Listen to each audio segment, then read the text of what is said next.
ಸಕ್ಕರೆಯನ್ನು ಬಳಸದೆ, ಕ್ರೀಮನ್ನು ಬಳಸದೆ ಹೆಲ್ದಿಯಾಗಿರುವಂಥ ಚಾಕ್ಲೇಟ್ ಐಸ್ ಕ್ರೀಮನ್ನು ಹೇಗೆ ಮಾಡ್ಬೋದು ಅಂತ ತೋರಿಸ್ತೀನಿ. ಈ ಸಮ್ಮರ್‌ಗೆ ಈ ರೆಸಿಪಿಯನ್ನು ಒಮ್ಮೆ ಟ್ರೈ ಮಾಡಿ ನೋಡಿ. ತುಂಬ ಟೇಸ್ಟಿಯಾಗಿರುತ್ತೆ. ಆಮೇಲೆ ತುಂಬ ಈಸಿಯಾಗಿ ಮಾಡ್ಬೋದು. ಯಾಕಂದರೆ ಏನು ಬಿಸಿ ಮಾಡೋದಾಗಲಿ ಏನೂ ಇಲ್ಲ. ಜಸ್ಟ್ ಮಿಕ್ಸಿ ಜಾರ್‌ಗೆ ಹಾಕಿ ಗ್ರೈಂಡ್ ಮಾಡಿ ಫ್ರೀಸ್ ಮಾಡಿದ್ರೆ ಆಯಿತು, ಚಾಕ್ಲೇಟ್ ಐಸ್ ಕ್ರೀಮ್ ರೆಡಿ ಆಗುತ್ತೆ.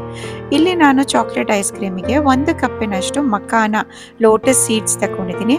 ಸ್ವಲ್ಪ ಗೋಡಂಬಿ ತಗೊಂಡಿದ್ದೀನಿ, ಆಮೇಲೆ ಬಾದಾಮನ್ನು ತಗೊಂಡಿದ್ದೀನಿ ಸ್ವಲ್ಪ, ಆಮೇಲೆ 10ರಿಂದ 12 ಡೇಟ್ಸ್ ಖರ್ಜೂರವನ್ನು ಬೀಜ ತೆಗೆದುಬಿಟ್ಟು ಹಾಕ್ಕೊಂಡಿದ್ದೀನಿ.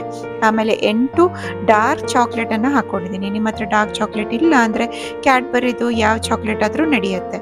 ಇದಕ್ಕೆ ನಾನು 2 ಕಪ್ಪಿನಷ್ಟು ಕುದಿ ಬಂದಿರುವ ಹಾಲನ್ನು ತಣ್ಣಗೆ ಮಾಡಿ ಹಾಕ್ಕೊಂಡಿದ್ದೀನಿ. 2 ಕಪ್ಪು ಹಾಲಿಗೆ ನಾನಿಲ್ಲಿ ಈಗ ಇದನ್ನು ಸೋಕ್ ಮಾಡಿ ಇಟ್ಕೋಬೇಕು. ಒಂದು 40 ನಿಮಿಷದಿಂದ 1 ಗಂಟೆ ಆದರೂ ಇದನ್ನು ಚೆನ್ನಾಗಿ ನೆನಿಲಿಕ್ಕೆ ಬಿಡಬೇಕು.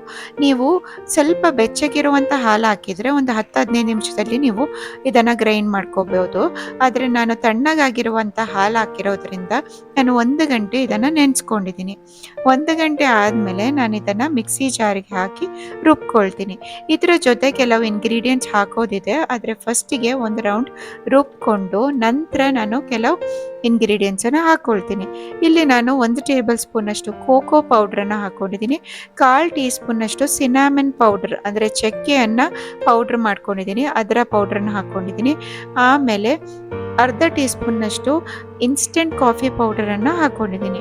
ಇದನ್ನು ಹಾಕಿ ಚೆನ್ನಾಗಿ ಗ್ರೈಂಡ್ ಮಾಡ್ಕೊಳ್ಬೇಕು.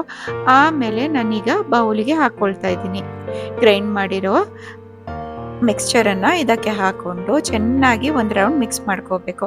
ಎಲ್ಲ ಕಡೆ ಎಲ್ಲ ಚೆನ್ನಾಗಿ ಮಿಕ್ಸ್ ಮಾಡಿ ಆದಮೇಲೆ ನಾವಿದನ್ನು ಒಂದು ಪ್ಲಾಸ್ಟಿಕ್ ವ್ರ್ಯಾಪ್ ಇಲ್ಲಾಂದರೆ ಅಲ್ಯೂಮಿನಿಯಂ ಫಾಯಿಲಲ್ಲಿ ನಾವಿದನ್ನು ಕವರ್ ಮಾಡಬೇಕು.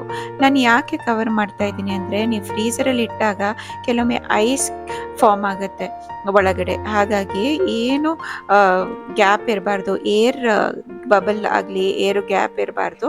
ಹಾಗಾಗಿ ನಾನು ಈ ಥರ ವ್ರ್ಯಾಪ್ ಮಾಡ್ತಾ ಇದ್ದೀನಿ. ಆಮೇಲೆ ನೀವು ಏರ್ ಟೈಟ್ ಕಂಟೈನರ್ದು ಗ್ಲಾಸ್ ಬೌಲ್ ಇದ್ದರೆ ಅದರಲ್ಲೂ ಕೂಡ ನೀವು ಹಾಕ್ಕೊಳ್ಬೋದು, ಹಾಕಿ ಫ್ರಿಜ್ಜಲ್ಲಿ ಇಡ್ಬೋದು. ಆದರೆ ನಾನು ಈ ಥರ ಓಪನ್ ಆಗಿರೋ ಕಂಟೈನರನ್ನು ತಗೊಂಡು ನಾನು ಪ್ಲಾಸ್ಟಿಕ್ ವ್ರ್ಯಾಪ್ ಹಾಕಿ ನಂತರ ನಾನು ಹೆವಿಯಾಗಿರುವಂಥ ಆಬ್ಜೆಕ್ಟನ್ನು ಇಟ್ಟು ಒಂದು 8ರಿಂದ 10 ಗಂಟೆ ಆದರೂ ಇದನ್ನು ಫ್ರೀಸ್ ಮಾಡ್ಕೋಬೇಕು. ಈ ಥರ 10 ಗಂಟೆ ಆದಮೇಲೆ ನೀವು ನೋಡಿದ್ರೆ ಈಸಿಯಾಗಿ ಟೇಸ್ಟಿಯಾಗಿರುವಂಥ healthy chocolate ice cream ready ಆಗುತ್ತೆ. ಇದನ್ನು ನೀವು ಸ್ಕೂಪ್ ಮಾಡಿಬಿಟ್ಟು ತಿನ್ಬೋದು. ಆಮೇಲೆ ಸಕ್ಕರೆ ಹಾಕದೇ ಇರೋದ್ರಿಂದ ನಾನು 90% ಡಾರ್ಕ್ ಚಾಕ್ಲೇಟನ್ನು ಯೂಸ್ ಮಾಡಿರೋದ್ರಿಂದ ಇದರಲ್ಲಿ ಸಕ್ಕರೆ ಅಂಶ ಆಗಲಿ ಏನೂ ಇಲ್ಲ. ಡೇಟ್ಸನ್ನು ಯೂಸ್ ಮಾಡಿ ಸ್ವೀಟ್ ಫ್ಲೇವರ್ನ ತರಿಸಿದ್ದೀನಿ. ಸೊ ಈ ರೆಸಿಪಿ ನಿಮಗೆ ಇಷ್ಟ ಆದರೆ ದಯವಿಟ್ಟು ವಿಡಿಯೋನ ಲೈಕ್ ಮಾಡಲಿಕ್ಕೆ ಮರಿಬೇಡಿ. ಆಮೇಲೆ ಚಾನಲನ್ನು ಸಬ್ಸ್ಕ್ರೈಬ್ ಮಾಡಿ. Thank you.